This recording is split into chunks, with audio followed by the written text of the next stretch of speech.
Founded in 1958, Universitas 17 Agustus 1945, Untak, Surabaya, is the first private university in East Java and one of leading universities in Indonesia. Today, Assalamualaikum warahmatullahi wabarakatuh. Selamat pagi, salam sejahtera, Om Swastiastu, Namo Buddhaya, salam kebajikan, Rahayu, Rahayu. Perkenalkan, saya Gustaf Novan Febrianto, dosen tetap Fakultas Ekonomi dan Bisnis Program Studi Manajemen, Universitas 17 Agustus 1945, Surabaya. Video ini merupakan bagian pernyataan diri dalam rangka unjuk kerja Tridharma, perguruan tinggi yang khususnya di bidang pengajaran untuk kegiatan sertifikasi dosen untuk tahun 2026. Pada kesempatan ini saya akan menjelaskan secara singkat salah satu mata kuliah yang saya ampu, yaitu mata kuliah studi kelayakan bisnis. Mata kuliah studi kelayakan bisnis merupakan mata kuliah yang dirancang untuk membekali mahasiswa untuk bisa membuat laporan studi kelayakan bisnis. Dalam kajian ini diharapkan mahasiswa mampu membuat dan menganalisis secara tajam bisnis, bisa dikatakan layak atau tidak dijalankan atau malah tidak layak dalam analisa bisnis itu sendiri. Mata kuliah ini memberikan bobot 3 SKS dan menggunakan pendekatan project based learning yang menekankan berbasis project. Mahasiswa tidak hanya belajar secara teori, tetapi bagaimana mengimplementasikan langsung bagaimana bisnis itu dapat berjalan dengan baik. Mata kuliah ini terdiri dari beberapa topik, antara lain yang pertama adalah pendahuluan konsep studi kelayakan bisnis dan wawasan dalam membentuk perencanaan bisnis dan wawasan studi kelayakan bisnis itu sendiri. Yang kedua adalah desain studi kelayakan bisnis. Yang ketiga adalah aspek pasar dan pemasaran. Yang keempat adalah aspek ekonomi dan aspek hukum. Yang kelima aspek manajemen dan sumber daya manusia. Yang keenam aspek teknis dan operasional. Yang ketujuh aspek ekonomi nasional dan lingkungan atau AMDAL. Yang kedelapan tidak kalah penting adalah muara dari laporan studi kelayakan bisnis adalah aspek keuangan. Dan yang terakhir adalah bagaimana mahasiswa mampu menyusun yaitu laporan studi kelayakan bisnis. Bobot penilaian mata kuliah ini terdiri dari evaluasi tengah semester untuk proyek akhir dengan bobot yang paling besar yaitu 50%, evaluasi tengah semester 20%, tugas 20%, dan keaktifan selama di kelas 10%.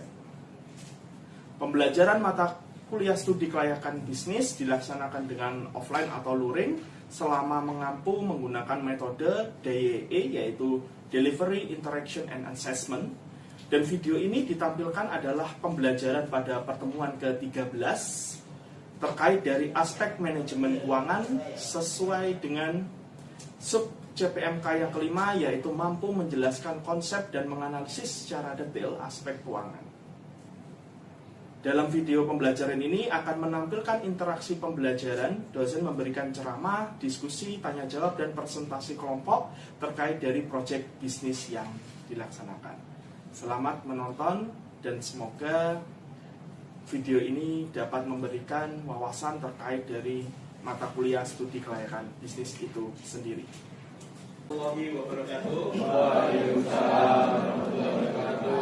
Selamat pagi dan salam sejahtera bagi kita semua. Om Swastiastu, Namo Buddhaya, salam kebajikan, Rahayu, Rahayu.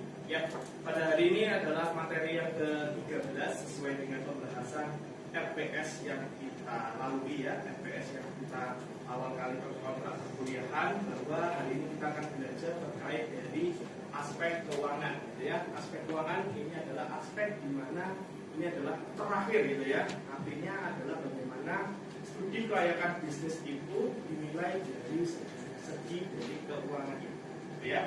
Oke. Jadi nanti kita akan menilai kelayakan dari investasi, kelayakan bagaimana rasio keuangan, bagaimana depannya adalah kita membuat laporan-laporan uji dari hasil proses yang mulai pertama kali kalian pertemuan awal, membuat dari pasar ya, aspek pasar, aspek produksi, operasional, sampai kepada nanti ini keuangannya adalah aspek keuangan. Gitu ya teman-teman ya. Nah, kita akan belajar bersama. Nanti ada sesi diskusi. Silahkan kalau ada yang bisa menjawab, bisa maju, itu akan menjadi poin plus bagi Anda semua. Gitu ya. Oke, sebelum kita memulai perkuliahan, marilah kita berdoa dulu sesuai dengan agama dan keyakinan kalian masing-masing. Berdoa dimulai.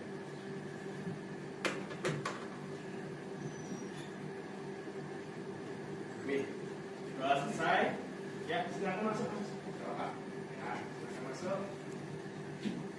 Oke, untuk aspek keuangan, mari kita mulai. Jadi di dalam studi kelayakan bisnis, gitu ya, ya.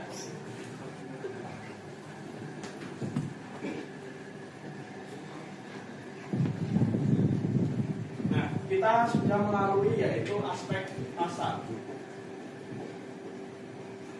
Aspek pasar kita sudah menghitung namanya yaitu forecasting. Kita sudah dari project kalian ya, dari project kalian sudah menempuh yaitu namanya forecasting, sudah mampu menghitung bagaimana penjualan pendapatan yang kalian harapkan gitu ya dari project kalian gitu ya, dari project kalian gitu ya. Semuanya sudah mendapatkan forecasting sampai kepada aspek operasional. Aspek operasional kalian sudah juga mampu menghitung setelah aspek pasar, penjualannya sudah tahu, forecastingnya sudah tahu, masuk ke aspek operasional, yaitu kalian sudah masuk di mana kalian sudah mampu menghitung namanya mesin, biaya tidak tetap, biaya gaji, dan macam-macam di aspek operasional. Saya mereview dulu ya. Ada lagi yaitu aspek organisasi dan manajemen. Nah, di sini kalian juga sudah bagaimana kalian sudah menginputkan yaitu beban gaji, bagaimana job desk karyawan dan macam-macam, semuanya sudah. Saya masuk pada yang terakhir, gongnya di dalam aspek studi kelayakan bisnis itu adalah manajemen keuangan. Aspek manajemen keuangan. Nah, di aspek manajemen keuangan yang kita pelajari pada hari ini, sesuai dengan FPS yang kita sepakati pada pertemuan minggu ke-13 ini, kita sudah mulai masuk kepada perhitungan-perhitungan, yaitu menentukan bahwa proyek yang kalian buat atau dari kewirausahaan yang kalian buat itu dinyatakan layak atau tidak dilihat dari aspek keuangan. Oke, gitu ya, dilihat dari aspek. Oke, kita mulai masuk di aspek keuangan itu seperti apa? Ya. Saya Kak. Oke. Jadi di pengertian di aspek keuangan adalah merupakan aspek yang digunakan untuk menilai keuangan perusahaan secara keseluruhan sesuai dengan proyek kalian masing-masing. Ya. Aspek keuangan memberikan gambaran yang berkaitan dengan keuntungan perusahaan dan lain-lain. Oke, kalau misalnya kalian belajar di dalam aspek keuangan, di dalam kelayakan sebuah investasi, gitu ya, kelayakan investasi, ya, siapa yang bisa untuk menjawab aspek apa saja atau penilaian kriteria investasi apa saja yang bisa kalian tulis atau apa saja yang menjadi dasar dari kelayakan investasi? Ada yang bisa menjawab? Mungkin angkat tangan dan maju. Oh, oke, Mas Dika, silakan Mas Dika, tuliskan di papan.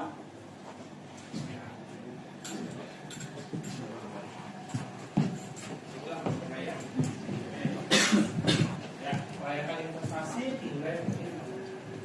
Akan. Ada apa saja? Pertama apa saja? Oke. Payback period ya. Oke, good, betul. Oke, good. Yes. Oke.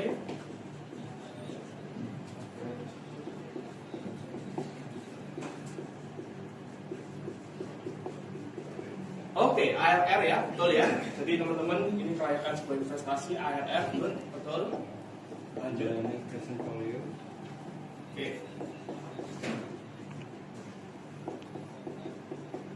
Oke, NPV.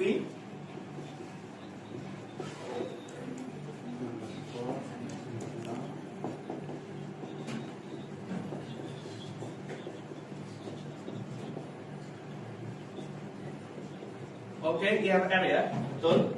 Oke, good.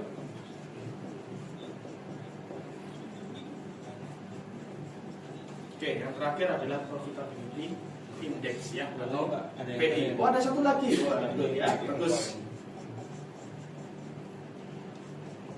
Oke, yang terakhir ada BPW, gitu ya.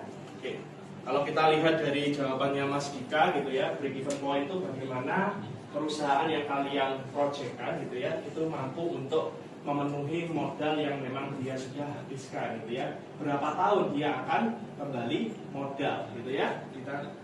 Oke, good, benar. Terima kasih Mas Dika. Oke, silakan kembali Pak. Good, nanti menjadi nilai poin plus ya pada perkuliahan pagi hari ini. Oke, good, terima kasih. Oke, selanjutnya saya akan menjelaskan ya. Saya akan menjelaskan lagi, tadi sudah dijelaskan oleh Dika. Jadi dari secara keseluruhan penilaian dari aspek keuangan meliputi dari sumber-sumber yang diperoleh ya. Ada kebutuhan biaya, proyek neraca, laporan laba, kriteria penilaian investasi dan rasio keuangan untuk menilai sebuah kemampuan perusahaan. Jadi di proyek kalian semua itu sudah tergambarkan di sini ya, semua sudah tergambarkan. Nanti juga kalian ketika maju ya, itu ketika laporan UAS akhir nanti itu kurang lebih ya 120 halaman lah ya, tugas kalian. Berat atau tidak? Nah, ya inilah studi kelayakan bisnis gitu ya. Nanti kita akan ketemu di UAS untuk menentukan laporan akhir kalian, ya. Oke, di sini ada sumber dana dan modal asing, pinjaman dari dunia perbankan. Nah, ini juga bersinggungan dalam dunia perbankan. Kenapa? Karena di setiap usaha pasti kalian menginginkan namanya sebuah modal. Kalau di perbankan itu minimal usaha itu harus 2 tahun berjalan. Oke ya, harus 2 tahun berjalan dulu baru kita bisa masuk ke dunia perbankan. Pinjaman dari lembaga keuangan lain, ada yang tahu? Apa ya? Gitu ya. Oke, biasanya adalah koperasi. Koperasi, gitu ya. Kalian bisa untuk meminjam dana dari koperasi. Anggap ya, ada modal sendiri, setoran dari pemegang saham, dari cadangan laba dan laba yang belum dibagikan, gitu ya. Oke, next. Oke, untuk NPV, nah ini nanti kita masuk ya, kalau perhitungan kelayakan investasi ya, teman-teman ya. Oke, untuk biaya kebutuhan investasi, di sini ada biaya pra-investasi, biaya pembuatan studi yang sudah kalian buat ya, sesuai dengan penugasan, biaya pengurusan izin dan aktiva penwujud, macam ya, mesin dan lain-lain. Itu ada aktiva penwujud. Kalau aktiva tidak berwujud ada merek dagang dan lisensi. Ya, seperti apa merek dagang itu adalah seperti misalnya PT Unilever dan macam-macam ya, yang mereknya itu adalah paten. Unilever punya apa pasta gigi yaitu? Oke, betul. Oke, di sini masuk lagi ada kebutuhan untuk investasi biaya operasi, upah, gaji, dan ini semua terikut pada aspek operasional atau operation yang sudah kalian kerjakan dan kalian sudah presentasikan minggu lalu ya. Nah, ini sudah semua terikut, maka kita masuk kepada arus kas atau cash flow. Gitu ya. Cash flow adalah uang masuk dan uang keluar. Kalau dari pendapatan pribadi kalian, cash in gitu ya, karena kalian belum kerja adalah disangkut dari orang tua gitu ya, itu merupakan cash in. Kebutuhan biaya itu adalah cash out gitu ya, itu adalah cash out. Oke, itu simpelnya seperti oke, kita masuk kepada perhitungan gitu ya. Oke, dari arus kas payback period adalah metode penilaian terhadap jangka waktu pengembalian investasi suatu proyek usaha, jadi ini hampir sama seperti DIP gitu ya. Dan lanjut ada net present value, adalah perbandingan antara PV investasi dengan PV investasi selama umur investasi. Nah, untuk NPV ini, jika NPV-nya itu positif, maka dikatakan layak bagi sebuah perusahaan. perusahaan. Mungkin di sini ada yang ingin bertanya ya. Kalau Pak misalnya NPV-nya negatif atau tidak apa? Ada yang menanyakan mungkin perihal NPV? Pak, nanya Pak. Oke, Mas Anas, boleh silakan. Mas Anas. Ya Pak, jika terjadi di dalam perusahaan atau proyek yang saya buat, NPV-nya itu negatif Pak. Nah, itu bagaimana ya Pak? Oke, good question ya. Pak, jika NPV-nya itu negatif, itu seperti apa? Di dalam dunia, bagaimana kalian besok akan menjadi konsultan keuangan ya, mungkin ya. Nah, kalau kalian konsentrasinya ke keuangan gitu ya. Tapi ya nggak menutup kemungkinan ya semuanya gitu ya. Nah, biasanya kalau NPV-nya itu adalah negatif, maka katakanlah tidak layak secara investasi gitu ya Mas Anas ya. Jangan sampai merubah dari laporan keuangan, itu yang tidak boleh gitu ya. Oke, lanjut ya. Terus ini adalah perbandingan NPV bersih ya. Jadi itu adalah NPV kalau misalnya perusahaan Anda mengalami NPV yang kurang baik, artinya apa negatif, berarti jangan diteruskan. Berarti perusahaan kalian ketika menghitung lain-lainnya akan merugi, gitu ya. Kita masuk penghitungan dari contoh soal. Oke, jadi teman-teman dibuka perihal dari PowerPoint saya yang sudah saya beri, silahkan untuk melihat gitu ya. Ada tabel cash flow di sini, gitu ya. Ada tabel cash flow di sini. Jadi silahkan dilihat. Jadi di sini ada contoh soal, gitu ya, contoh soal. Nah, di sini pada tahun 2004, PT STI berinvestasi dengan modal sendiri adalah 5 miliar, gitu ya. Modal investasinya adalah 5M. Saya tuliskan ya, di sini adalah 5M, gitu ya. Modal kerjanya 1M. Terus dengan umur ekonomis 5 tahun dan diinginkan perkiraan labanya 20% dan pada tahun laba pertama 950 1,1 dan lain-lain. Kita akan mulai menghitung berapa kas bersih yang diterima di akhir, hitung PI period, AFR, NPV, IRR, PI layak atau tidak, gitu ya. Oke, saya jelaskan dulu ini, gitu ya. Saya jelaskan dulu ini, nanti yang bisa menjawab soal saya gitu ya, kalau misalnya nanti NPV siapa yang bisa kerjakan nanti akan mendapatkan poin gitu ya, poin keaktifan. Tadi sudah ya Mas Dika, oke, good. Mas Anas sudah, nanti siapa lagi ya yang bisa ya. Oke, saya jelaskan dulu. Tabel cash flow di sini adalah bagaimana kegiatan sebuah investasi itu berjalan ya teman-teman ya. Kegiatan investasi itu berjalan. Ada pengambilan bunga yang diinginkan, ada perkiraan laba. Jadi ini EAT itu apa? Ada yang tahu EAT? Makan. Eat. Earning after tax. Good. Ya, sedang nikah ya. Betul. Earning after tax. Itu yang betul ya. Jadi adalah laba setelah pajak. Oke. Jadi EAT ini didapatkan dari mana? Kita ambilnya dari sini ya. Pajak selama 5 tahun. Kita masukkan. Oke ya. Kita masukkan. Penyusutannya dari mana? Nah, ini adalah rumus penyusutan.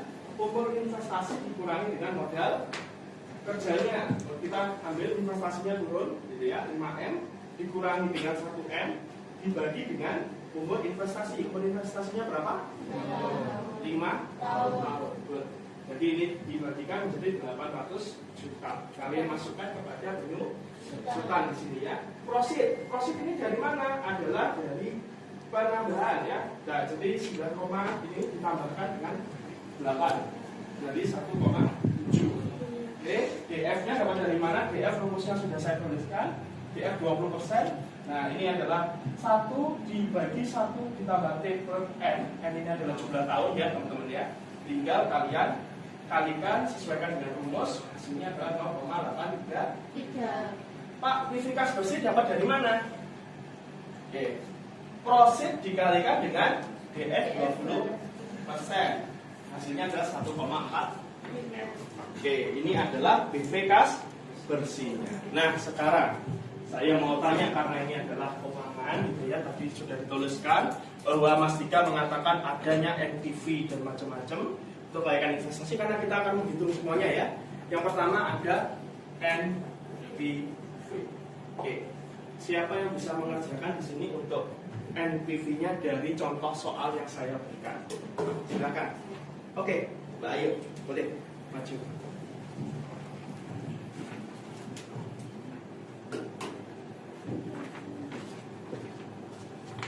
Silakan Mbak Ayu. Ya.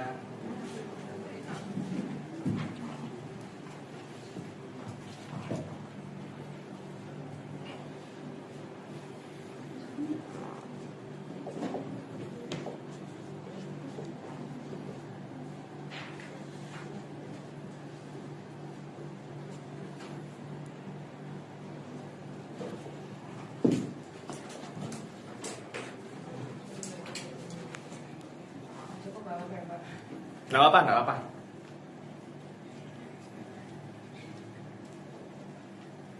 Oke, good. Rumusnya, oke. Total PV kas bersih dikurangi PV investasi, good. Betul?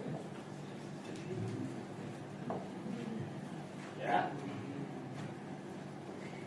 Oke, betul. PV kas bersihnya. Oke.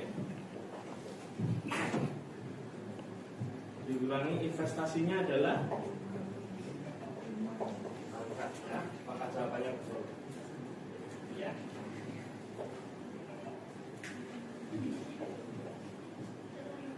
Oke, hasilnya positif atau negatif? Kita lihat.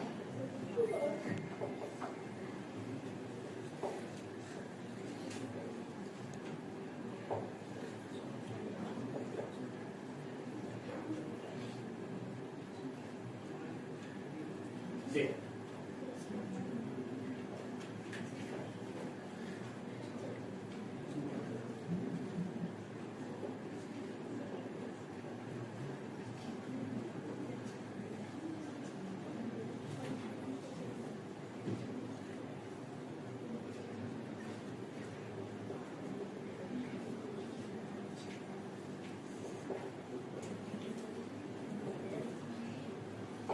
Oke, gimana hasil NPV-nya, Mbak Ayu? Positif, maka proyek layak diterima. Oke, good. Betul ya. Nah, gitu ya, teman-teman. Oke, terima kasih Mbak Ayu. Dapat poin plus ya sama seperti Mas. Ya, oke, good. Sama seperti Mas Dika, Mas Anas, dan Pak Salika tadi ya yang menjawab ya. Teman-teman yang lain juga ini mohon diperhatikan ya. Mbak Ayu tadi sudah benar, berani untuk maju. Oke, nanti ini selanjutnya. Nah, untuk selanjutnya karena saya mau menjelaskan terkait dari diskusi gitu ya, diskusi. Nah, silahkan kalian berkelompok gitu ya. Silahkan kalian berkelompok untuk meneruskan tugas dari proyek studi kelayakan bisnis Anda terkait dari manajemen keuangan. Oke, silahkan juga berkelompok. Sudah berkelompok ini? Sudah. Wah, mantap. Oke, good. Oke, silahkan dibuka untuk ini ya, teman-teman ya. Proyek Anda. Nah, oke, silakan mendekat ya, mendekat dan diskusi ya, teman-teman ya. Mendekat dan diskusi, silakan. Oke, sudah kalian lihat untuk ini kerjaan kalian sendiri ya. Ini karena contoh ini di depan, ini adalah kerjaan kalian sendiri ya. Tolong lihat. Oke, kita buka pada kalau kalian silahkan ya di aspek keuangan kalian masing-masing ya. Oke, sudah berkelompok semuanya silahkan duduk berkelompok Mas. Ya. Oke. Oke, silakan lihat ya kelompoknya masing-masing. Oke, kita masuk kepada aspek keuangan yaitu kebutuhan dana investasi ya. Kebutuhan dana investasi sudah kalian lihat sendiri ya.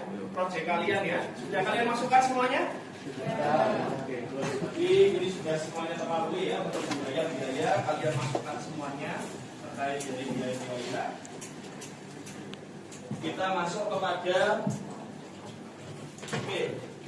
jenis biaya operasional. Biaya operasional untuk kegiatan kalian sudah kalian masukkan semuanya dalam diskusi ini. Sudah kelompok? Sudah. Berarti kalian sudah melalui dari jenis biaya operasional. Lalu ada namanya yaitu proyeksi laba Rugi. Ya, proyeksi laba rugi dibuka untuk kalian, teman-teman. Sudah dibuka semuanya? Oke. Oke. Usaha kalian laba atau rugi?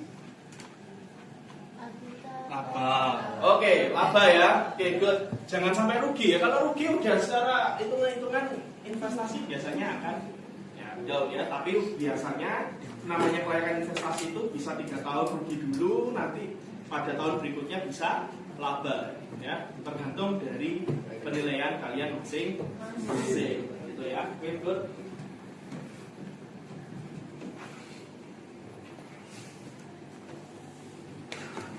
Oke, kita masuk kepada tabel neraca, teman-teman ya.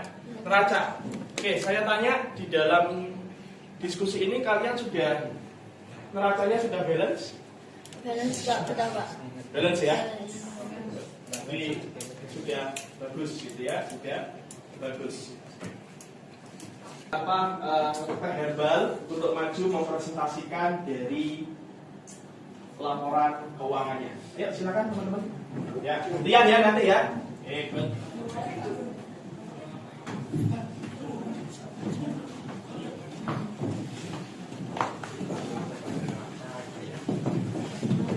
Oke, salah satu di sini siapa? Oke, Ayu yang jelas. Oke, mungkin Mas siapa yang mau menjadi operator? Silakan. Ya, udah ya. Oke, silakan dijelaskan aja neracanya seperti ini, gitu ya. Oke, tarik aja ke bawah. Ya, silakan.